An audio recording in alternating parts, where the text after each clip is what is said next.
Hospitais de Portugal planejam transferir pacientes de Covid-19 para outros países da Europa. Como eu disse para vocês, quando eu mostrei a situação aqui de um hospital em Sintra, um hospital português sem oxigênio. Lembrando a situação que nós estamos vivendo ainda no Amazonas, tá? E temos um vídeo de médica dentista brasileira que mora em Portugal e fala com a situação. Veja comigo. Como todos já sabem, as notícias de Portugal não são muito boas.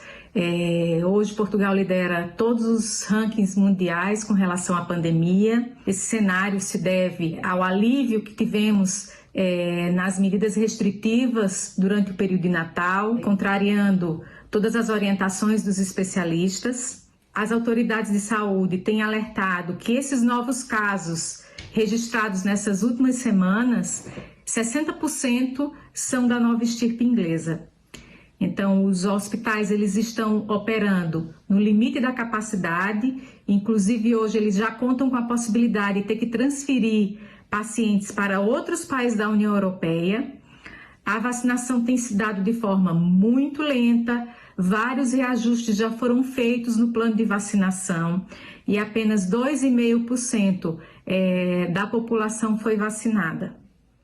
Então, o que nos resta é fazer a nossa parte, procurar nos cuidar, cuidar dos nossos e cultivar a esperança. Com o surgimento de novas variantes do coronavírus, aumenta a preocupação para se combater a pandemia. A geneticista Aba Tereza Vasconcelos vai conversar conosco sobre esse assunto. Doutora, boa tarde. Boa tarde, Cardinô. Bom, essas pesquisas, elas detectaram até o momento o que sobre essas variantes, essas mutações? Elas representam, agora que nós estamos já com vacinas, né, que se mostram já eficazes, representam perigo para se combater essa pandemia, doutora? Não, Cardinô, é bom ficar bastante claro para a população que essas variantes que estão ocorrendo, essas mutações que estão ocorrendo no vírus, ela faz parte do repertório do vírus. O vírus sempre tende a fazer mutação e se adaptar ao hospedeiro, que no caso é humano. No caso do coronavírus, a gente sabe que ele entrou no humano, tem cerca de 1 ano, e ele está sofrendo o processo da adaptação. Então, é natural para o vírus que ele faça essas mutações, que novas linhagens surjam. A essas linhagens que surgiram tanto na Inglaterra como na África do Sul, como aqui no Brasil, que não é somente essa linhagem de Manaus, existem outras linhagens também que nós já identificamos em outras regiões do Brasil, elas não interferem até o momento em nenhuma das vacinas. Já temos trabalhos publicados falando que elas não interferem na eficiência das vacinas que já foram aprovadas, né, pelo mundo, em várias regiões do mundo. O que é muito importante também é salientar que os estudos indicam que essa variante ela possa ter uma maior transmissibilidade, mas até agora os estudos estão sendo conduzidos para que isso seja provado. Da mesma forma que estudos estão sendo feitos para ver se ela é mais infecciosa ou não. O que a gente sabe é que os anticorpos que a gente produz naturalmente de pessoas que já foram infectadas, eles têm uma diminuição, mas testes em laboratório estão sendo conduzidos no mundo inteiro para poder realmente ver se isso acontece ou não. Na minha opinião, o que eu acho que está acontecendo é o número de casos aumentando, é o que você já salientou agora há pouco. As pessoas têm que tomar muito cuidado. Nós estamos no pico de uma pandemia da qual nós ainda não saímos e que todo cuidado deve ser tomado. Então, aquilo que a gente repete diariamente, álcool gel, máscara, higienização, afastamento é fundamental, e a vacina, né? A gente só vai diminuir o vírus circulando à medida que as pessoas forem se vacinando e à medida que as pessoas respeitem as regras de distanciamento e isolamento social sempre que possível. Estamos conversando com a geneticista Ana Tereza Vasconcelos sobre essas variantes, né, que autoridades europeias acreditam que seja exatamente a causa do aumento de contágio, essa situação em que alguns países estão vivendo, caso da Alemanha, caso da Espanha e principalmente o recorde de mortes nas últimas 24 horas de Portugal, onde 2,5% da população, nós ouvimos uma médica agorinha, apenas 2,5% da população obteve vacina. Qual seria, doutora, a influência dessas variantes no contágio, porque se acredita na Europa que seriam as variantes? É isso mesmo? Essas variantes surgiram a partir de uma determinada data. Foi no final do ano, tanto na Europa, na África do Sul, como aqui no Brasil, no início de janeiro. Mas elas provavelmente já estavam circulando há mais tempo. Existe uma correlação que o número de casos tem aumentado, mas ainda não temos nenhuma prova estatística, nenhuma análise, ainda mais aqui no Brasil, que o número de dados ainda é muito pequeno, que possa realmente correlacionar ao número de aumento de transmissão e também da infecciosidade. Como eu falei, estudos estão sendo produzidos no Brasil inteiro e o que a gente vê é que a partir de dezembro para cá, no Brasil, mas teve todas as festas de final de ano, aglomerações, então são fatos que estão se misturando.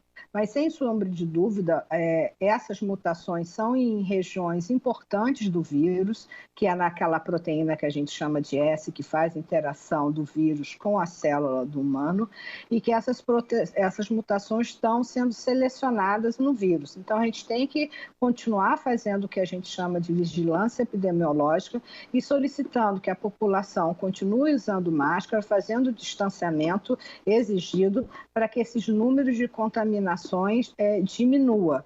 Por mais que o vírus seja mais transmissível, quem está permitindo que ele se transmita são as pessoas. Entendeu? O vírus está fazendo o papel dele. A gente é que tem que impedir. A gente tem que tomar a vacina assim que ela estiver disponível para todo mundo e a gente tem que tomar todas aquelas medidas. Eu chamo a atenção a isso, que isso é extremamente importante, que as pessoas continuem usando máscaras, que é efetivo, a gente já sabe disso, e que continuem fazendo toda a higiene necessária para não levar o vírus para casa nem para contaminar outras pessoas.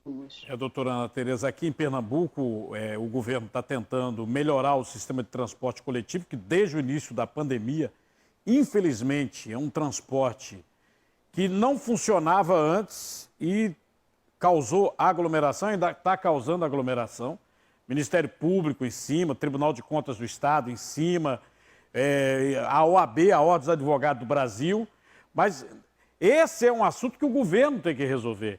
Mas tem outros problemas, como aglomerações, a senhora acabou de falar aqui, né? Na Espanha eu vi um comercial que parecia cena de terror, mas era um desespero do governo de levar principalmente a juventude, que o rapaz, a moça, vai para uma festa, como aconteceu uma festa aqui no bairro da Boa Vista, no Recife Antigo, com grande aglomeração. Esse rapaz, essa moça, tem que se ligar, porque em casa está a mamãe, o papai, a titia, geralmente pessoas de grupo de risco, não é isso, doutora? Exatamente. É uma conscientização que todos temos que ter. E até porque, apesar dos jovens estatisticamente serem mais contaminados, eles são vetores. E cada vez mais existe incidência de jovens que também já estão tendo sintomas da doença.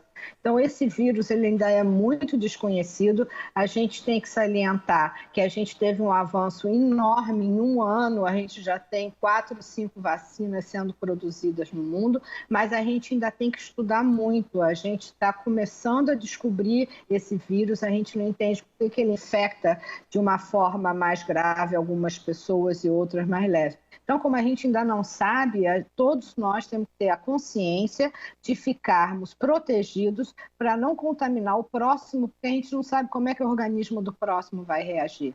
né? Então, é uma questão de conscientização que cada um de nós temos que ter para poder enfrentar essa pandemia da melhor forma e da forma mais responsável possível.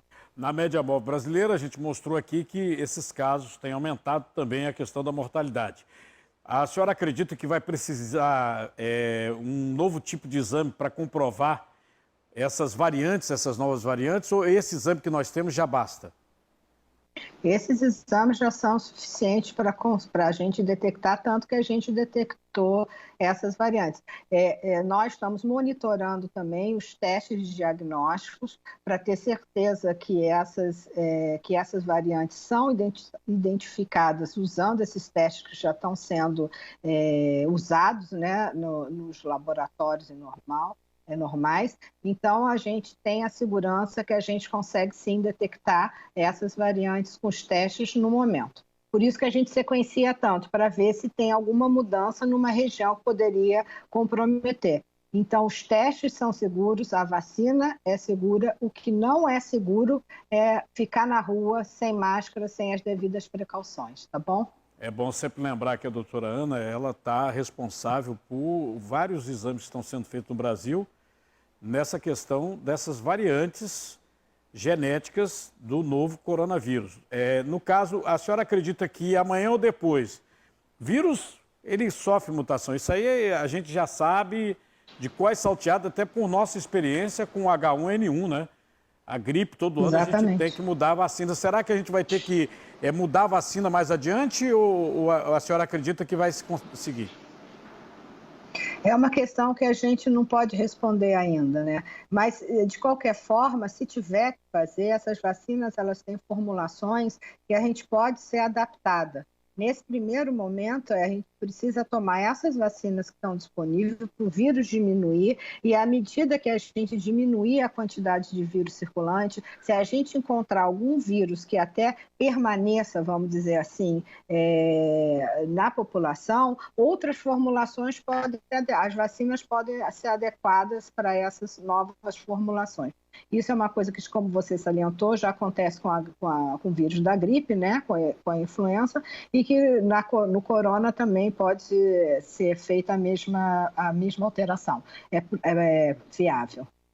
Eu me referi anteriormente, antes da senhora entrar no ar, sobre o puxão de orelha que a chanceler Merkel, da Alemanha, deu na EMA, a Agência de Vigilância Europeia, sobre a aprovação de vacinas. Aqui a nossa Anvisa está devagar na aprovação. Eu vi até o ministro Lewandowski do Supremo, que coordena essa situação da Covid-19, chamando a atenção para a questão da Sputnik, que é a vacina russa, que também já teria eficácia. A senhora acha que essas vacinas já deveriam estar aprovadas, como cada Moderna, da Pfizer, pela nossa Anvisa? Olha, eu acredito muito nas instituições brasileiras que estão trabalhando. Tanto a Fundação Oswaldo Cruz, que é centenária, assim como o Butantan, e na Anvisa também seguindo todos os marcos regulatórios. Eu não tenho conhecimento, nem posso responder em relação a isso, mas eu acho que todos os procedimentos estão sendo seguidos e eu espero que a gente consiga a aprovação das outras vacinas, que eu acho que independe esse atraso, deve estar sendo visto pela Anvisa dentro da documentação necessária. Mas nós devemos sim ter no Brasil, essa é a minha opinião, todas as vacinas que estão disponíveis e que a gente tem acesso. Quanto mais gente for vacinada e todas as vacinas que forem aprovadas pela Anvisa, que tem todo um controle já há muitos anos de regulação dessas vacinas, todas as vacinas e medicamentos, que sendo aprovado pela Anvisa, elas devam ser administradas e adquiridas com a maior rapidez possível. Bom, doutora Ana Vasconcelos, muito obrigado pela entrevista, muito grato, viu? Muito grata a vocês, uma boa tarde para todos.